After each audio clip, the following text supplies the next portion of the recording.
Beaucoup, et peut-être même tous les futurs parents, appréhendent l'accouchement et les premiers temps qui suivent la naissance. Et c'est bien normal quand on y pense. Alors, est-ce qu'on peut vraiment tout anticiper ?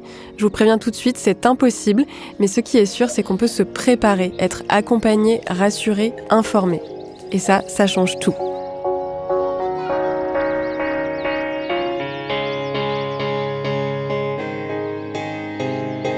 Bienvenue dans 3-2-1 Parents, le podcast de l'assurance maladie qui vous aide à vous préparer au mieux à l'arrivée de votre enfant, mais aussi et surtout à veiller sur votre santé et sur la sienne. Moi, c'est Pauline Verdusier, je suis journaliste et comme beaucoup de parents, je me suis posé 1000 questions en attendant mon premier enfant. Au fil des épisodes de ce podcast, je retrouve Anne Kammerer, sage-femme libérale, pour explorer ensemble et avec des experts tous ces sujets qui nous questionnent pendant la grossesse, l'accouchement et les premiers mois de vie de l'enfant. Dans cet épisode, on va parler de la préparation à la naissance et à la parentalité. En quoi ça consiste ? À quoi ça sert ? Est-ce que ça peut vraiment nous aider à vivre ce moment avec plus de confiance ? On écoutera aussi le témoignage de 2 couples de parents qui vont nous raconter comment ça s'est passé pour eux très concrètement. Mais on commence avec Anne Kammerer qui va nous éclairer sur ce qui se passe pendant cette préparation. Salut Anne. Bonjour. Avec vous, on va expliquer tout ce qu'il faut savoir sur les manières de se préparer à un accouchement et au premier temps de la parentalité. Mais tout d'abord, est-ce que vous pouvez nous expliquer en quoi consiste la préparation à la naissance ?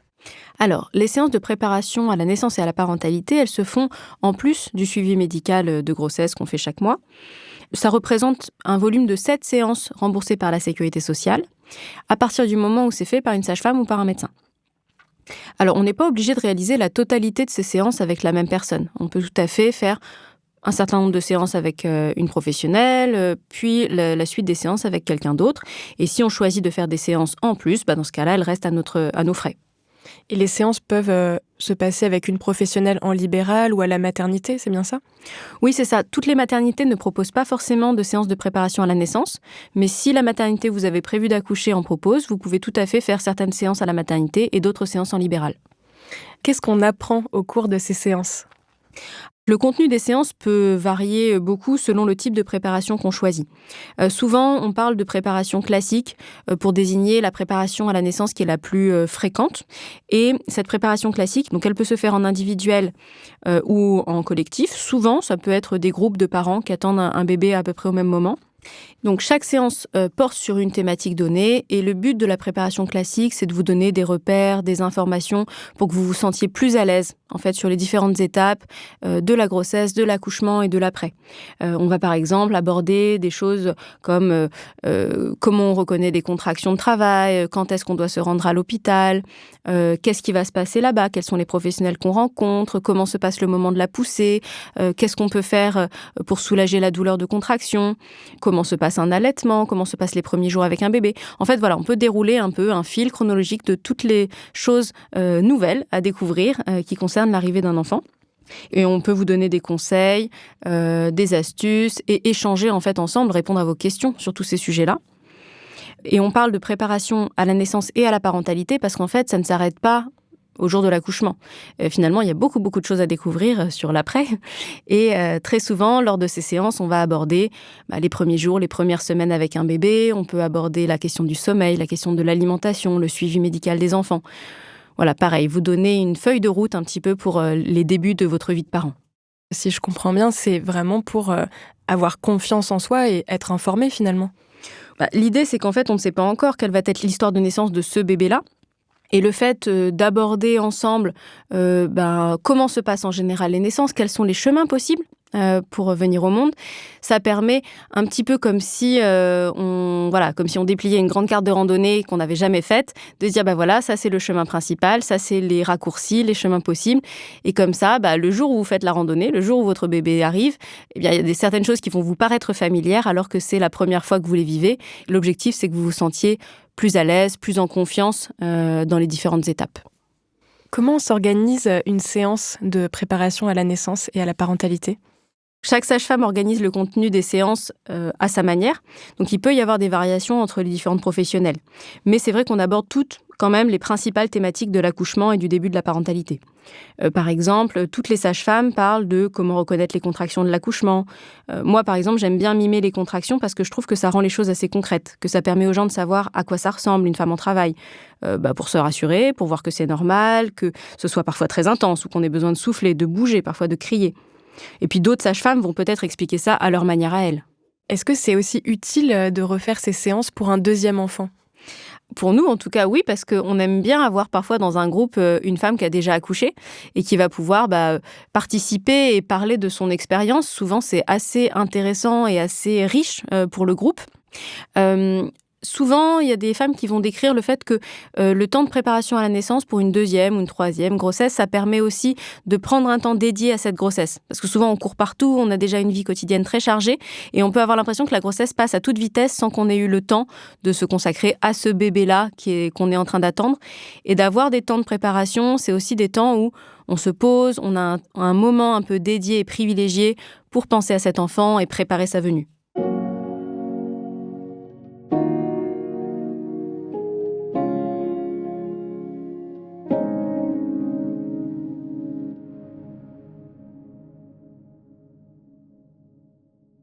Quelle est la place dans ces séances pour le coparent, le père ? Alors, dans la plupart des préparations à la naissance, les coparents, ils sont les bienvenus à toutes les séances.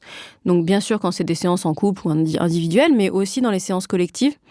Je pense que c'est intéressant et on n'y pense pas tout à fait assez. Mais en réalité, c'est pas parce qu'une grossesse se passe dans le corps d'une femme que les coparents n'ont pas de questions, n'ont pas de rôle ou n'ont pas d'inquiétude à l'arrivée de leur enfant qui va venir. Et je pense que de faire ces séances-là en couple ou collectivement avec les coparents, ça permet aussi de prendre cette place-là pour les coparents, de poser leurs questions, de se demander quel va être leur rôle pour accompagner une femme qui est en train d'accoucher, quelle place on attend d'eux au moment de la naissance à la maternité, quelle organisation on peut préparer dans son couple pour les premières semaines de vie de cet enfant, comment on va se relayer, quelle répartition des tâches on va organiser pour que ça se passe au mieux pour chacun. Oui, et comment le père ou le coparent peut masser la femme qui accouche, par exemple ?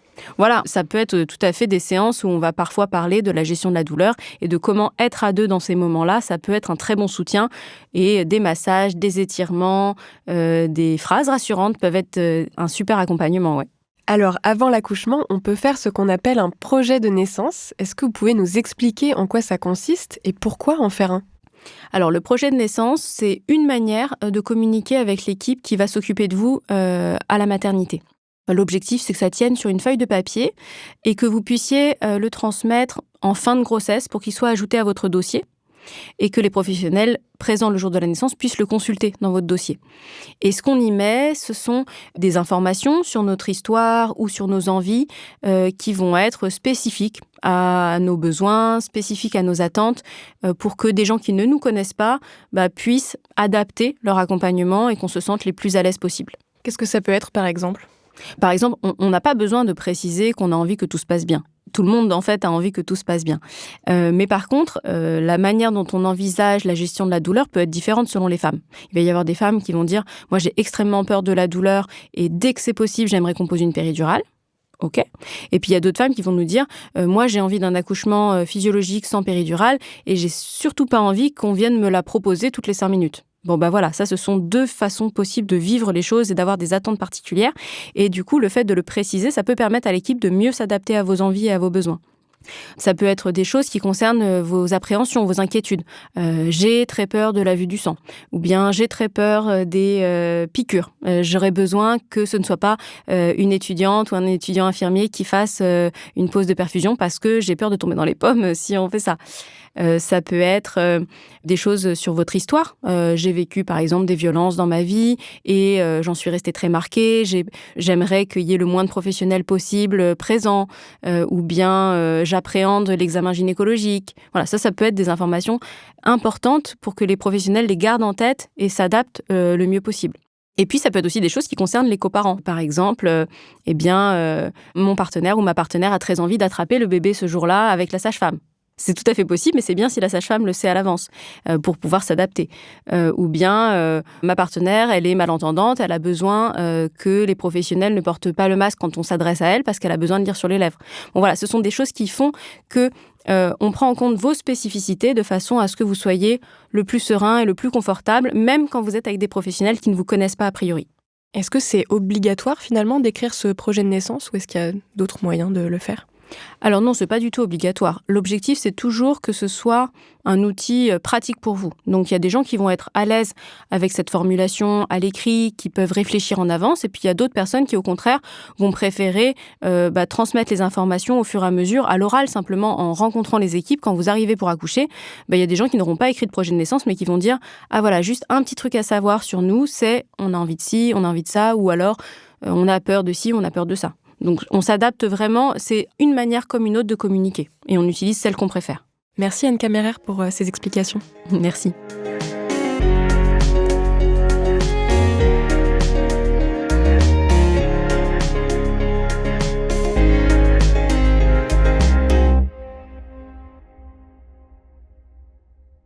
On profite également de ce podcast pour vous parler des ateliers santé et prévention organisés par l'assurance maladie et des ateliers droit et démarche organisés conjointement par les caisses d'assurance maladie et les CAF. Donc, un atelier santé et prévention, qu'est-ce que c'est ? En fait, il s'agit d'un rendez-vous collectif conçu et organisé pour échanger avec des professionnels de santé, pour trouver des informations et des conseils pour vous et votre enfant. Pendant cette réunion, vous pouvez être informé sur tout un tas de sujets très variés. Par exemple, les examens de santé à effectuer, la prévention au quotidien, sur l'alimentation, les médicaments, l'environnement, le tabac, l'alcool, le retour à domicile après l'accouchement, l'allaitement, etc. C'est organisé par l'assurance maladie, à distance ou en présentiel. Concernant les ateliers droit et démarche, là aussi c'est un rendez-vous collectif pour s'informer sur les démarches administratives lors de la grossesse et à l'arrivée de l'enfant. C'est organisé conjointement par votre CAF et votre caisse d'assurance maladie, et ces ateliers peuvent eux aussi se faire à distance ou bien en présentiel. Toutes les informations relatives à ces ateliers sont à retrouver en contactant l'assurance maladie et la CAF de votre département. On va à présent donner la parole à 2 couples de parents qui vont nous partager leur expérience de la préparation à la naissance. Moi, c'est Sophia, j'ai 31 ans, je suis mariée à Stanislas et j'ai un enfant qui a 20 mois aujourd'hui. Stanislas, 36 ans, marié à Sophia et donc père d'un enfant de 20 mois. Tout pareil. Alors en fait, on a suivi 4 séances de préparation à l'accouchement. On a fait 3 avec une sage-femme en libéral et une dans le cadre de notre suivi à la maternité. Et les 3 séances qu'on a eues, il y en a une sur l'accouchement en tant que tel. Donc plutôt d'un point de vue physiologique. Après, on a eu la question de la gestion de la douleur. Ensuite, on a eu l'allaitement et enfin les premiers jours de la vie de l'enfant. L'allaitement, le physiologique et les premiers jours, c'était avec la sage-femme en petit comité dans son cabinet, avec quelques autres parents qui s'étaient inscrits à la séance. Donc là, c'était plutôt intimiste, avec une espèce de PowerPoint qui était projeté avec des vidéos et des maquettes et des petites poupées pour nous expliquer l'engagement du bébé dans le bassin, etc. Et la gestion de la douleur, c'était à la maternité, donc là, plus gros groupe, dans une salle type salle de yoga ou salle de sport avec des tapis. Et là, du coup, c'était plus pratique comme atelier. Donc, on était plus nombreux également et du coup l'idée c'était toujours d'être le parent et le coparent et de voir les types de massages qu'on pouvait faire, les mouvements, etc. Donc il y avait des cours qui étaient plutôt théoriques, on va dire, sur toute la compréhension de la grossesse et l'accouchement et les premiers jours de l'enfant, et des cours beaucoup plus pratiques du coup à la maternité. Ce qu'on attendait, c'était aussi d'avoir un peu des faits je dirais pas scientifiques, mais qui sont quand même bien étayées, et du coup, pour qu'on puisse se faire notre propre avis, là où lorsque c'est la famille, les amis qui donnent des conseils, même s'ils peuvent être très précieux, il y a quand même ce filtre de je suis sachant parce que j'ai vécu ça. Et donc ça, je pense que ça change un peu quand c'est des professionnels qui connaissent vraiment ce qui se passe au quotidien, qui se font à l'idée aussi de l'avancée des connaissances qu'on a sur le sujet. Et du coup, ça c'était hyper intéressant pour nous. Moi, je sais qu'il y a des trucs très techniques, entre guillemets, qui m'ont marqué. Le fait que si le bébé était engagé dans le bassin, il y a un moment, on pouvait plus avoir accès à la césarienne. Le fait que la péridurale, on peut la demander à n'importe quel moment, même lorsqu'on est dilaté à 9, par exemple. Et ça, je trouvais ça très rassurant de le savoir en tant que maman, voilà, qui allait donner la vie. Un dernier point, pour moi, c'était la question du lien d'attachement. Effectivement, je pense que c'est quelque chose que je connaissais pas dans cette dimension-là. Et ce que j'ai trouvé intéressant, c'est en fait comment ça peut impliquer le coparent dans les premiers jours et la vie du bébé, en prenant en considération le fait que plus un parent s'occupe de son enfant, qu'il l'ait porté ou pas, plus on va créer cette forme d'amour pour son enfant. Et donc, je trouve que ça valorise toutes les petites actions du quotidien qu'on a avec un enfant. Et avec un nourrisson, on a plein d'actions qui sont très terre-à-terre, puisque un nourrisson, ça mange, ça dort, ça défèque, et c'est un cycle qui revient.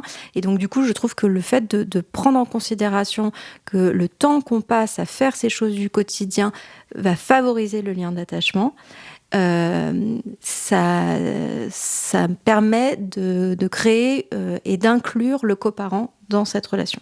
Les cours de préparation m'ont servi beaucoup, je trouve, sur l'après, les soins, comment du coup on crée le lien d'attachement avec le coparent et le nourrisson, voilà, sur ces éléments-là. Ça m'a plutôt permis de comprendre ce qui allait se dérouler, parce que moi j'étais pas dans le corps de ma femme, et du coup c'est difficile quelquefois de percevoir ce qui peut se passer, donc, et on peut se sentir un peu distant, donc ça permet de mieux comprendre et donc d'être plus impliqué et de comprendre aussi dans les échanges avec le corps médical ce qui est en train de se passer et de prévoir si jamais il y a un souci, en tout cas de pouvoir comprendre ce qui se passe. Et pour l'après aussi, effectivement, tout ce qui touchait aux soins, au massage du bébé, le porter, le calmer, etc. pour ce qui venait après, où du coup je pouvais être plus investi.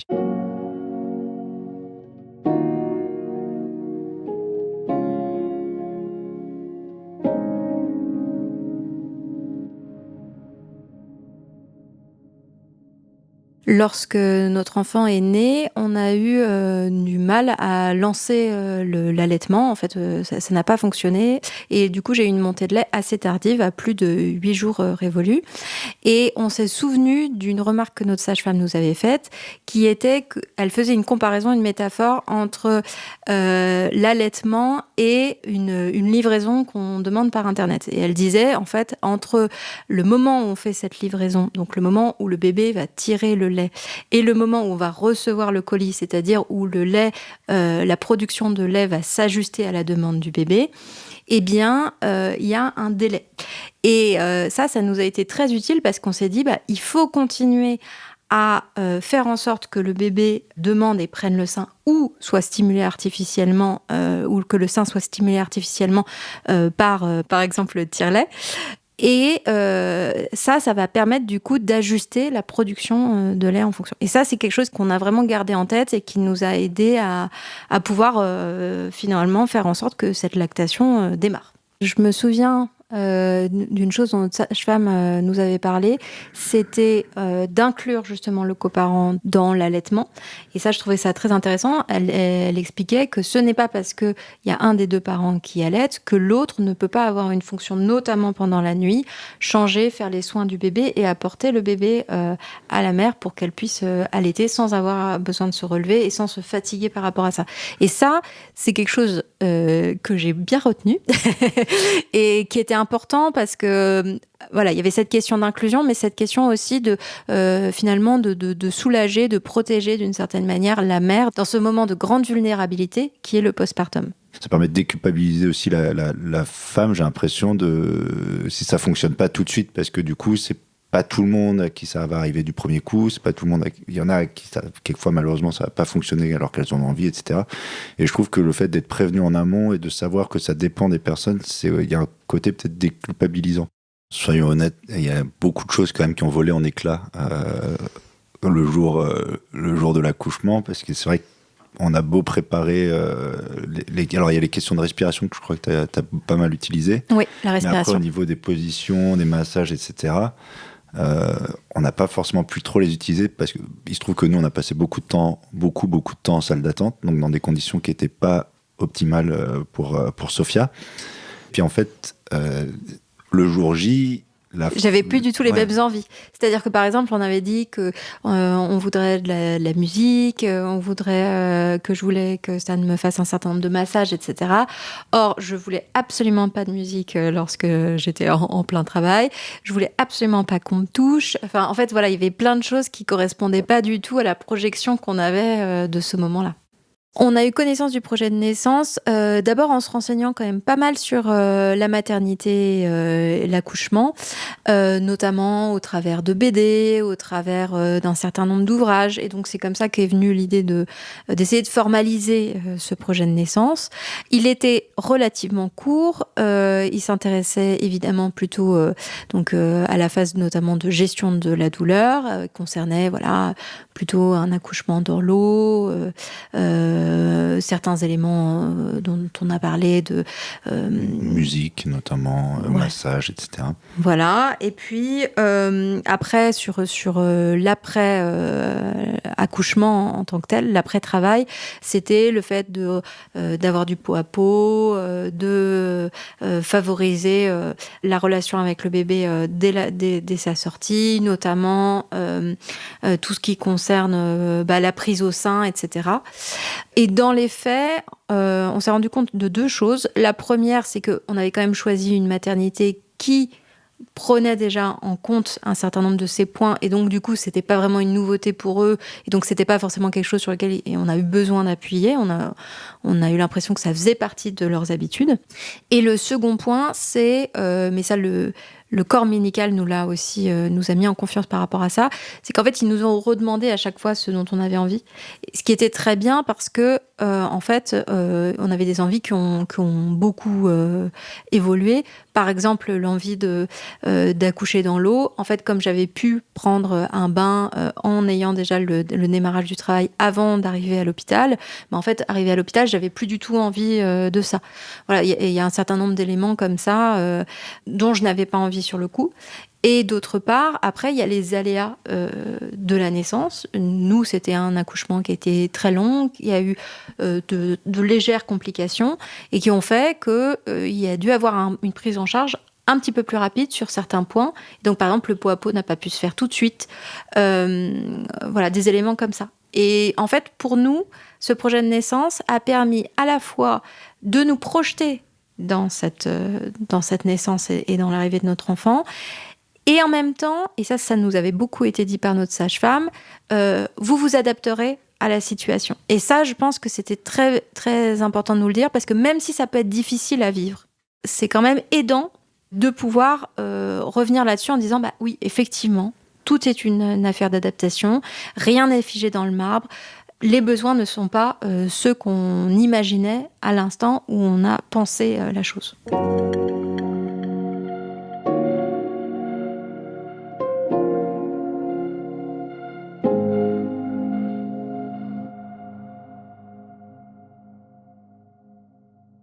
Je m'appelle Sidonie, j'ai 33 ans, je suis la maman de Lou.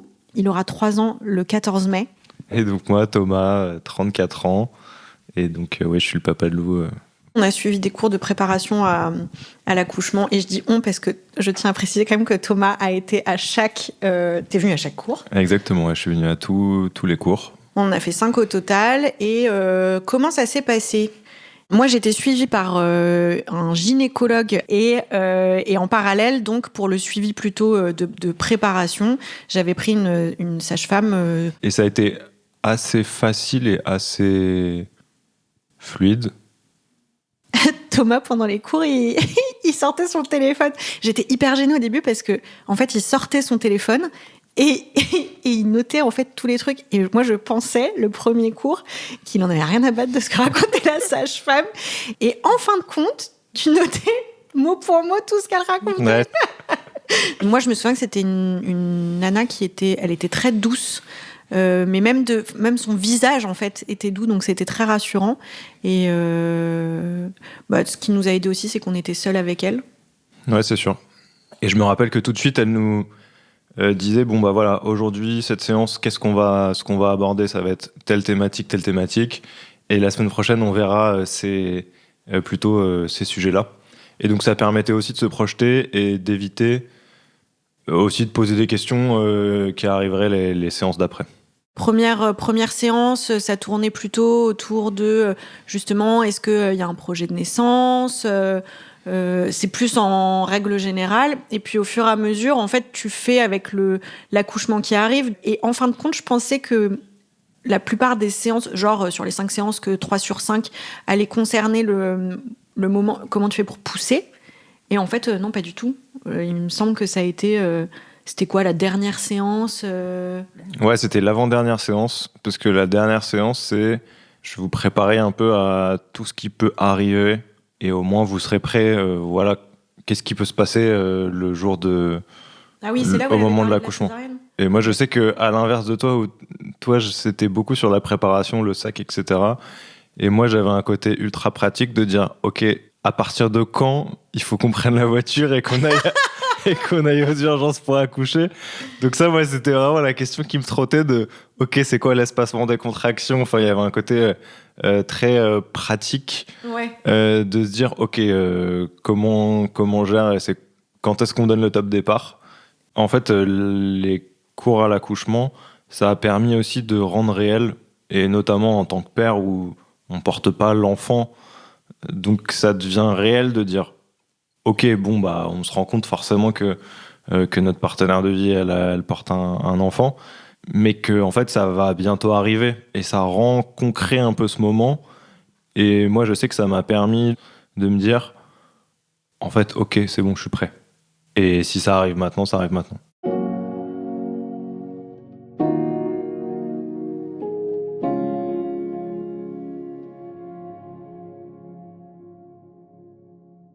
Alors, ce qu'on a vu en cours de préparation sur justement la fameuse valise à préparer, elle nous avait dit, oui, vous préparez en fait une valise pour le bébé, pour les quelques jours qu'il va passer à la maternité. Vous préparez, bien entendu, une valise pour vous deux, pour passer le temps, vous changer, etc. Et elle nous avait vraiment recommandé, une maternité, c'est pas toujours hyper... c'est un peu glauque, quoi. On est dans un hôpital, donc c'est assez médicalisé, aseptisé. C'est bien de ramener aussi des choses qui vous rassurent, qui font que vous vous sentez bien. Puis qui vous font plaisir aussi. Vous allez avoir envie de grignoter des choses qui font plaisir, donc équipez-vous. Et je sais qu'elle nous avait aussi précisé, à partir du moment où je crois que de mémoire, c'est à partir du moment où tu as ta péridurale qui démarre, tu peux plus rien manger. Ouais. Et du coup, elle nous avait dit, ça peut durer un moment. Vous pouvez continuer de prendre des jus et ça permet d'avoir un peu d'apport de sucre.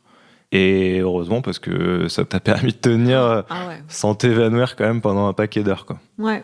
Alors, franchement, on va pas se mentir, t'es jamais complètement préparé à ton premier accouchement parce que tu projettes beaucoup de choses aussi, t'imagines plein de trucs avec tout ce qu'on te raconte, ce que la sage-femme aussi, la manière dont elle te prépare, je pense que ça, c'est lié aussi beaucoup à la personnalité de la sage-femme.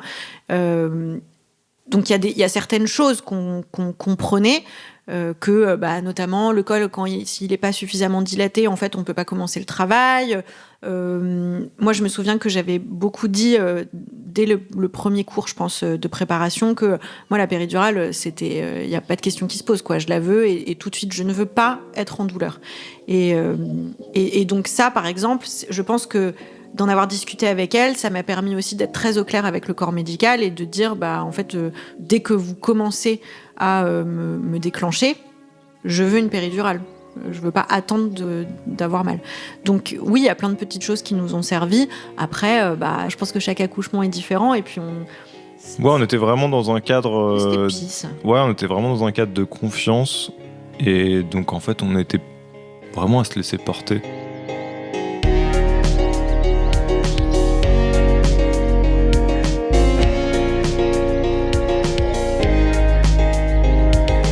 « 3, 2, 1 Parents est un podcast de l'assurance maladie à retrouver sur toutes les plateformes d'écoute. Abonnez-vous et écoutez d'autres épisodes avec de nouveaux experts.